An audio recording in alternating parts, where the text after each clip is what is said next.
In today's video, I'm going to teach you how to create and share folders in the new Outlook in Office 365. To get started, let's first navigate to the Microsoft Outlook page. Once you're there, you'll need to sign into your account, enter your login details on the sign-in page, make sure your username and password are correct, and then click Next to access your Outlook dashboard.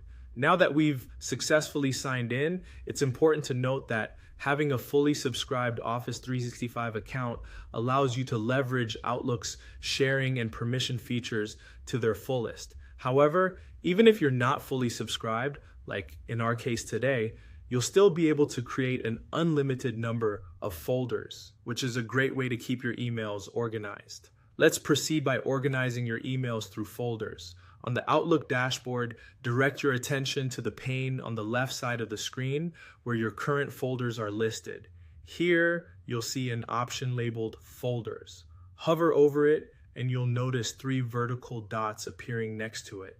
Click on these three dots. After clicking, a drop-down menu will appear, providing you with various options. Look for the option that says Create New Folder. Selecting this option allows you to create a new folder where you can store specific categories of emails for better organization. When you click Create New Folder, you'll be prompted to enter a name for your new folder. Think about the categories that will benefit from having their own dedicated space. For instance, you might have folders for work, personal, or projects. Enter a name that clearly reflects the contents of the emails you'll be filing there. Once you've chosen an appropriate name, hit enter and your new folder will appear in the list, ready for use.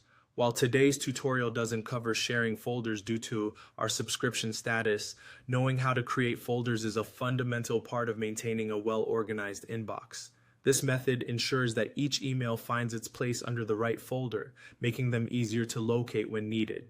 In conclusion, even without access to advanced sharing features, being able to create folders opens up a world of possibilities for managing your communications more effectively. The process is straightforward and can significantly enhance how you interact with your email, reducing time spent searching and increasing productivity.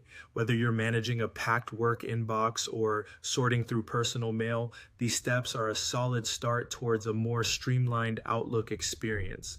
Thank you for watching, and I hope you found this guide helpful in optimizing your email organization.